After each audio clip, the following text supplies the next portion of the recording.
주차 중 모션 감지 녹화 3건과 충격 감지 녹화 2건이 발생하였습니다. 상시 녹화를 시작합니다.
계속 반복되다 보면 거기에 적응을 하게 되고 더 이상 근무 시간을 줄일 수 없고 하루에 12시간 그리고 일주일 내내 한 달 내내 그렇게 장사를 할 수밖에 없게 되는 거죠.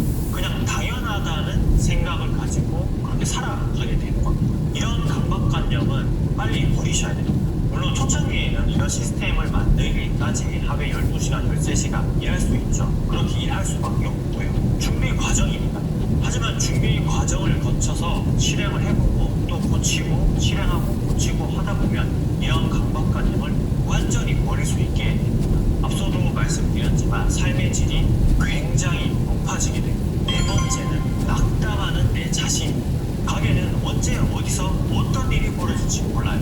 천장에서 물이 떨어질 수도 있고 하수구가 막히는 경우도 있어요. 너트가 고장이 나서 화풍이 안 될 수도 있고 화장실 변기가 안치기에 의해서 완전히 산산조각 날 수도 있습니다. 이럴 때마다 낙담을 많이 하고 기운이 쭉 빠지는 그런 경험을 하게 되는데 아마 이미 적응이 되신 분들이 많을 거예요. 바로 낙담을 버렸기 때문이죠. 사실 이 낙담이라는 건 버릴 수 있는 부분이 아니죠. 사람이기 때문에. 하지만 이 부분은 꼭 적응을 하셔야 됩니다. 처음에는 손님이 오마이트 한 걸 보면 보자마자 헛구역질이 나고 눈에 눈물이 고이고 그랬었거든요. 그런데 지금은 낙담하는 데 자신이 아예 없습니다. 자연스럽게 위생장갑을 끼고 그 오바이트를 이렇게 걷어내고 있어요. 회사는 직장 상사나 동료들에게 도움을 받을 수 있어요. 하지만 장사는 혼자서 모든 걸 다 해야 됩니다.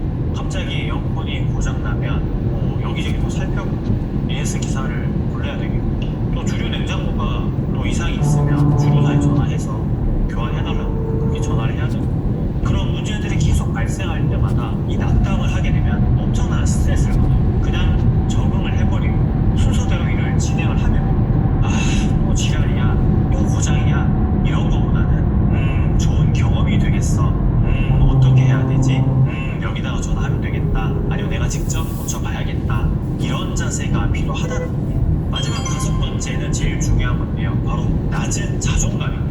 아직도 장사를 장사꾼으로 비하하거나 아니면 이 장사꾼이라는 말의 뜻을 모른 채 나는 장사꾼입니다 라고 본인 자신을 낮추는 그런 사람들이 있어요. 장사꾼은 장사치와 같은 말입니다. 요즘에야 이런 맥락으로 통용되고 있진 않지만 제가 말씀드리고 싶은 건 장사라는 게 직업 만족도가 굉장히 낮은 직종이 아니라는 거예요. 일단 본인 선택에 의해서 시작을 했고 한 가게를 운영하는 대표인 건 분명하잖아요. 그리고 시작은 작은 가게로 했지만 또 그 미래는 누가 알겠어요. 나중에 가게를 여러 개 오픈할지 아니면 내가 개발한 레시피로 또 다른 돈을 더 벌게 될지 혹은 저처럼 이렇게 1인 크리에이터를 하면서 새로운 사회 활력소를 찾게 될지 아무도 모르는 거죠. 회사는 승진을 해야 되죠.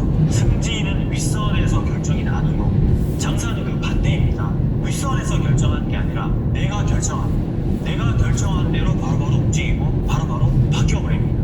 작은 가게를 하나 운영하고 있다고 해서 손님이 많이 없는 날 작은 가게에 지인이 놀러 왔다고 해서 자존감을 그렇게 낮출 필요가 없습니다. 난 대표이고 앞으로 더 나아갈 거고 더 발전해 나갈 건데 어떻게 발전할지는 내가 정하는 거니까요. 장사하시는 분들 중에 자존감이 낮으신 분들을 보면 무기력하신 분들이 굉장히 많습니다. 물론 장사가 잘 안 되고 하면 그렇게 바뀔 수 있어요. 그래도 조금 힘내서 장사하는 모습, 낮은 자존감은 버리고 당당하게 한 가게를 운영하는 대표로서 어떻게 우리 가게를 키워나갈지 고민해보는 그런 사람이 되는 게 중요하다라는 이야기를 전해드리고 싶어요. 장사하면서 버려야 되는 5가지, 사실 버려야 되는 것들보다 마음가짐의 문제인 거죠. 마음가짐은 내 뜻대로 안 되는 게 아니라 내가 노력하지 않아서 그런 마음가짐을 가질 수가 없는 겁니다. 이상 장사공부로였습니다.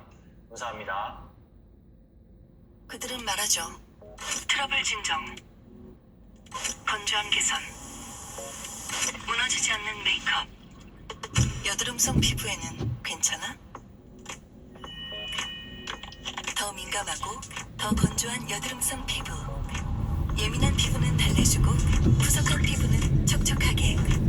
여드름성 피부가 센서티브할 때 바이오더마 세비엄 센서티브. 바이오더마.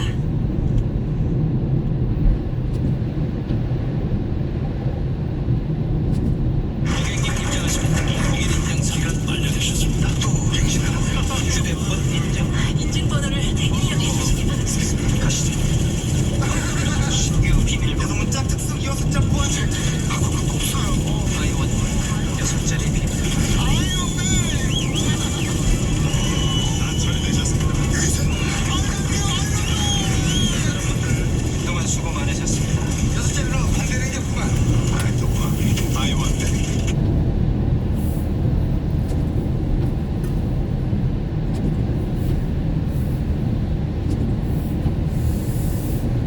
폐업자가 많아져서 만든 정책인데 왜 우리는 그걸 이용하지 못할까요? 안녕하세요, 장사공프로입니다. 자영업자는 폐업을 하게 되면 돈 나올 구멍이 없죠. 고용보험을 가입할 수는 있지만 의무 가입 대상이 아니다 보니까 대부분 가입을 안 합니다. 이유도 몇 가지 있어요. 일단은 오픈 6개월 이내에 고용보험을 가입하지 않으면 가입이 안 됐었어요. 그러니까 거의 오픈하자마자 나는 조만간 폐업하게 될 거야 라는 생각을 6개월 이내에 해야 된다는 거죠. 그 안에 가입을 했었어야 됐습니다. 폐업을 해야 실업급여가 나오니까요. 참 웃기는 제도였죠. 누가 처음부터 오픈하면서 폐업할 생각을 하고 6개월 안에 그 고용보험을 가입을 하겠어요. 게다가 안내도 제대로 되어 있지 않아서 가입률이 상당히 저조했습니다. 지금도 사실 저조하고요. 그래서 정부가 2017년도에 그 기한을 1년으로 늘렸습니다. 6개월에서 1년으로. 독인 개긴이죠. 도진 개찐이 맞는 표현인가요? 똥이나 변이나가 더 맞는 표현일 수도 있겠네요. 다행인 건 2018년도에 정부에서 그걸 다시 5년으로 개정을 했습니다. 오픈하고 5년 이내에만 가입을 하면 고용보험을 가입할 수 있다는 거죠. 그리고 최근에는 그 기한을 아예 없앤다는 그런 이야기까지 나오고 있습니다. 사실 이 부분은 칭찬할 만해요. 정부에서도 굉장히 심각하게 고민을 하고 있다는 거죠. 아직까지도 자영업자들의 고용보험 가입률은 1%도 되지 않습니다. 아마 0.8% 정도? 그 정도 될 거예요. 1%가 채 되지 않고 있어요. 정부도 문제가 심각하다고 판단을 하는 거죠. 왜냐하면 폐업자들을 속출하는데 그들을 구제할 사회 안전망이 하나도 없는 거예요. 그런데 다시 생각해봐도 오픈 후 6개월 이내에 가입해야 된다는 건 좀 아니지 않나요? 아기가 태어나자마자 6개월 이내에 암보험에 가입하지 않으면 평생 암보험에 가입하지 못한다 라고 하는 것과 뭐 다를 게 없잖아요. 적립식 보험이야 나중에 환급이라도 되지. 이건 환급도 안 되는데. 최근에 또 어디선가 모르겠지만 이런 보도 자료들이 굉장히 많이 나오고 있습니다.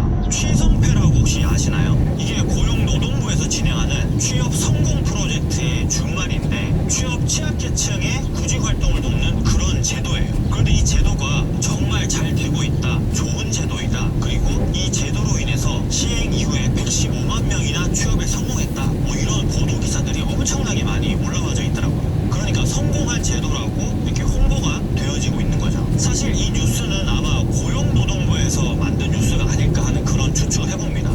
추측입니다, 추측. 기사 자체는 이 제도를 굉장히 좋게 포장해서 이렇게 써놨는데 내용을 면밀히 찾아보다 보면 오픈 내용들이 꽤 나옵니다. 그러니까 기사 하나만 보고 판단을 하지 않고 여러 기사들 많이 찾아보고 조금 디테일하게 써져 있는 그런 기사들 보면 정말 재미있는 내용들이 많이 들어있어요. 일단 2009년도부터 이 제도를 시행을 했는데 2018년도까지 약 200만 명 정도가 지원을 했습니다. 그리고 그중에 115만 명이 취업에 성공을 했고요. 일단 한 50%는 넘어가네요. 그죠? 그런데 문제는 2018년도 기준으로 이 취성패를 통해서 취업을 한 사람들이 1년 이상 그 회사를 다닌 확률이 굉장히 낮다는 거예요. 그것도 앞서 말한 퍼센테이지와 비슷한데 약 52% 정도밖에 되지 않는다고 합니다. 10명 정도가 취업을 하면 약 5명 정도는 1년 이내에 회사를 나오게 된다는 거죠. 이게 과연 제대로 된 취업 성공 패키지일까요? 저는 그게 조금 의문입니다. 문제는 또 있어요. 바로 폐업한 자영업자들을 대상으로 하는 건데 폐업을 하면 고용보험 같은 게 가입되어 있질 않으니까 돈 나올 구멍이 없죠. 앞전에서도 말씀드렸지만 자영업자들의 고용보험 가입률은 1%가 채 되질 않습니다. 0.8% 정도밖에 되질 않기 때문에 대부분 다 그렇다고 보면 돼요. 폐업하면 돈 나올 구멍이 아예 없습니다. 그런데 이 취성패에서 이런 폐업한 자영업자들을 대상으로 아주 좋은 취업 성공 사례가 있다고 이렇게 광고를 해놓은 게 있는데 그걸 보니까 정말 과관이 아니더라고요. 짧게 설명하자면 39살에 경기도 안산에 살고 있는 고경 씨라고 지금은 간호조무사로 일을 하고 있다고 해요. 그 취성패를 통해서 말이죠. 이분이 제빵 기술자로 10년 넘게 근무를 하고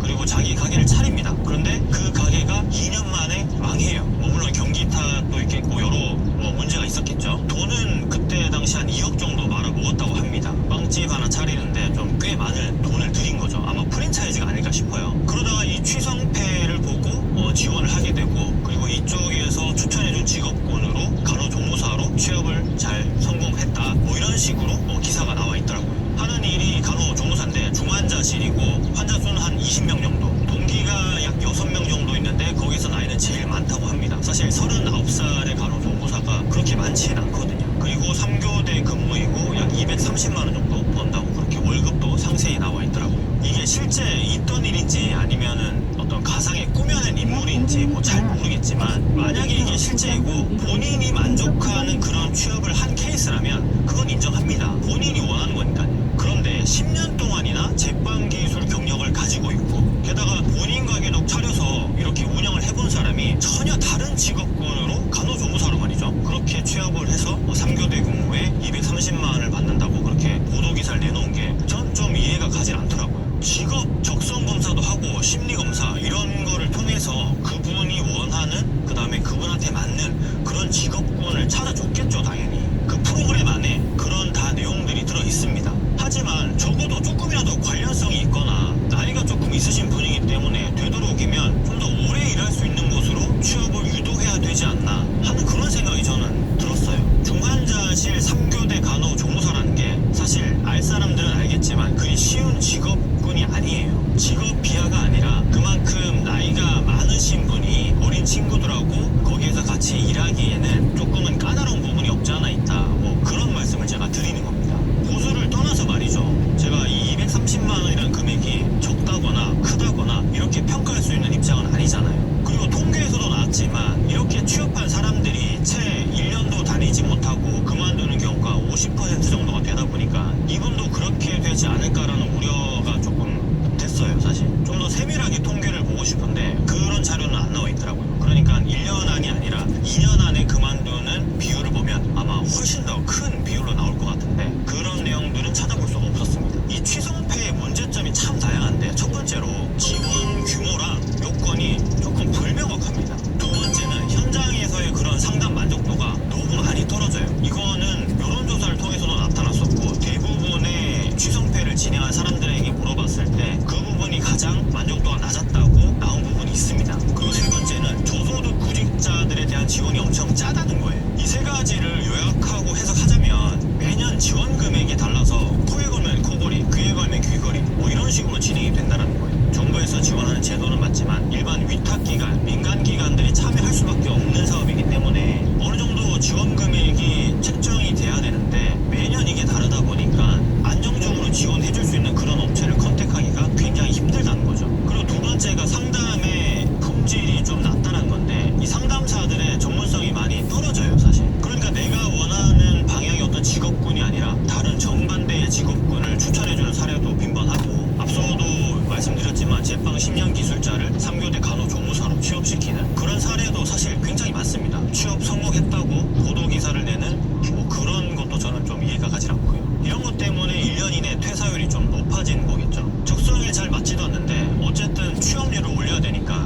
식으로 상담을 하는 거겠죠. 사실 여기 상담사들도 실적이 있습니다. 실적. 이 상담사분들이 나라 소속이 아니라 일반 민간 기업의 어떤 위탁을 받아서 상담을 진행해 주시는 분들이기 때문에 이 실적을 채워야지 또 하는 그런 부분들이 있어요. 뭐 그런 점들을 감안한다면 뭐 충분히 이해를 할 수도 있는데 그게 사실은 문제라는 거죠. 문제. 팩폭 죄송합니다. 마지막으로 1년 정도 자격증을 준비하다 보면 이게 뒷바라지 없이는 조금 빡세다는 걸 느낍니다. 나라에서 지원되는 게 끼케야 뭐 1, 20만 원밖에 안 되고 그 단계별로 지원 금액이 좀 다르긴 하지만 그리고 매일 학원을 가야 이 수당이 나오기 때문에 학원을 또 빠질 수도 없어요. 그러면은 주말이라도 받쳐서 알바를 해야 된다는 거죠. 일단 먹고 살려면 말이죠. 의지만 있다면 가능하겠죠. 가능합니다. 그런데 만약 그렇게 해서 취업을 했는데도 불구하고 1년도 안 돼서 퇴사를 한다면 그간 낭비한 시간은 누구한테 보상을 받나요? 고용노동부의 취성패 취업률만 올리는 그런 꼴이 되고 마는 거죠. 작년 취성패 예산이 한 5천억 원 정도 됐습니다. 자세한 금액은 잘 모르겠는데 2009년도 처음 시작할 때 100억 정도였어요. 100억. 그간 엄청 많이 쏟아부은 거죠. 엄청 많이 높아진 거죠. 예산 자체가. 그런데 이 돈이 다 어디로 가는지 모르겠어요.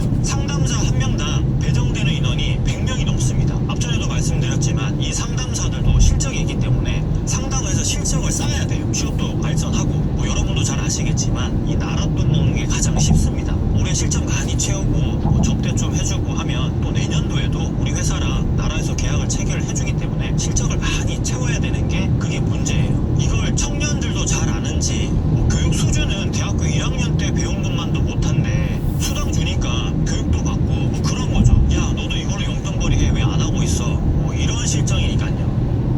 그 보도자료에 어느 한 네티즌이 단 댓글이 딱 떠오릅니다. 취성패, 취업 성공 패키지가 아니라 혈랑패라고 하더라고요. 혈세 낭비 패키지.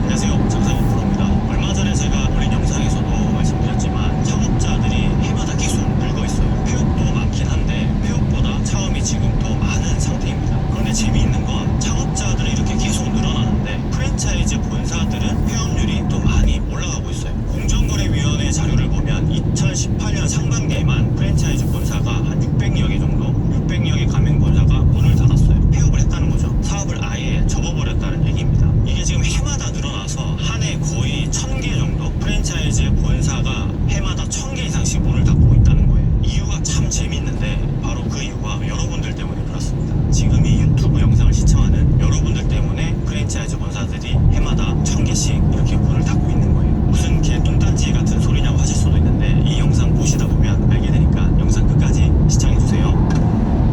프랜차이즈 본사들이 가장 돈을 많이 벌었던 시기를 꼽자면 IMF가 끝나고 나서였어요. 그러니까 IMF가 터지고 나서 우리 경제가 조금은 회복됐을 때 그 단계가 프랜차이즈 본사들이 돈을 굉장히 많이 벌었던 시대였습니다. 경기가 어려워지면서 명퇴자들이 굉장히 많이 생겨났죠. 그러니까 그 명퇴하신 분들이 프랜차이즈 시장으로 눈을 돌리게 되는 거죠. 퇴직을 하면서 퇴직금은 어느 정도 있겠다. 그런데 장사는 한 번도 해보지 않았으니까 플랫폼을 가지고 있는 프랜차이즈 가맹본사에 문의를 많이 하는 거죠. 그때는 프랜차이즈들의 먹잇감이 굉장히 많았어요.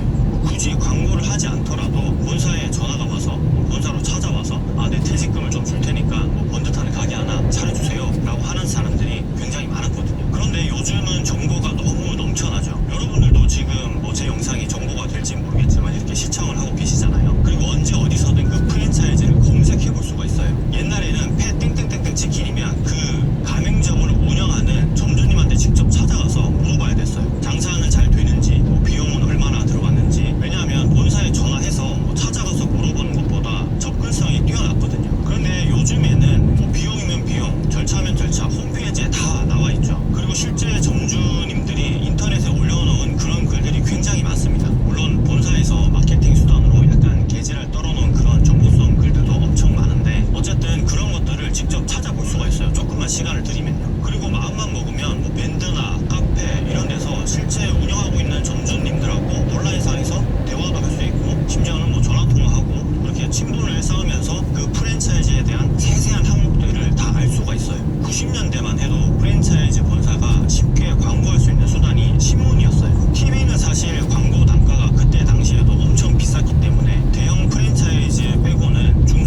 습득하게 되니까요. 웬만한 영업사원이 와서 뭐 이걸 턴다고 해서 우리가 쉽게 넘어가는 그런 존재가 이제는 아니라는 거죠. 예전에는 그런 정보들이 많이 없기 때문에 이런 영업사원들의 말이 거의 신격화돼서 많이 믿었었습니다. 그리고 영업사원 자체가 말을 잘하는 사람들, 그리고 사람을 현혹시킬 수 있는 그런 말들을 하는 사람들이 많이 있기 때문에 그냥 그런 것들을 대부분 믿고 그냥 따라갔었죠. 사실 지금도 그런 정보들이 많이 없는 사람들은 이 프랜차이즈 가맹 본사의 말을 거의 100% 믿고 따라가는 그런 사람들이 많습니다. 아직까지도요. 그런데 지금은 대부분의 사람들이 이런 반복적인 학습을 통해서 우리가 흔히 보는 이런 매체들을 통해서 많이 알게 됐죠. 한번 생각해보세요. 유튜브를 아예 몰랐을 때랑 내가 유튜브를 알고 나서일 때랑, 유튜브를 뭐 그냥 차 타고 가면서 들을 때랑, 그리고 자기 전에 조금씩 보고 출퇴근하면서 귀로만 들어도 정보가 계속 내 머리에 들어오니까요. 물론 가릴 건 가려가면서 들어야 되죠. 워낙 이 쌍마의 자료들이 너무 많기 때문에 여러분들도 그런 것들은 가려가면서 들으시면 좋겠습니다.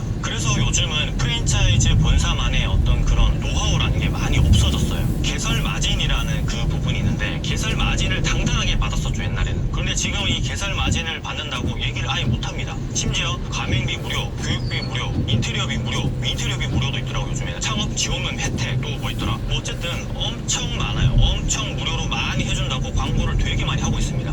임대료도 지원해준다고 그러고, 보증금도 지원해준다고 그러고, 뭐 그 외 기타 별게 다 있죠. 근데 이렇게 무료라고 지원을 많이 해준다고 이런 걸 다 믿으면 안 되죠. 뭐 어디선가는 그 마진을 뽑아서 먹고 있는 거니까요. 그리고 카피도 굉장히 심해졌어요. 뭐 하나 좀 인기를 끌면 그 카피 브랜드가 갑자기 막 생겨나기 시작합니다. 그러면 시장 나눠먹기가 되죠. 대부분 보면 후발주자가 이기는 경우가 있어요. 왜냐하면 후발주자가 들어올 때 생각을 하게 됩니다.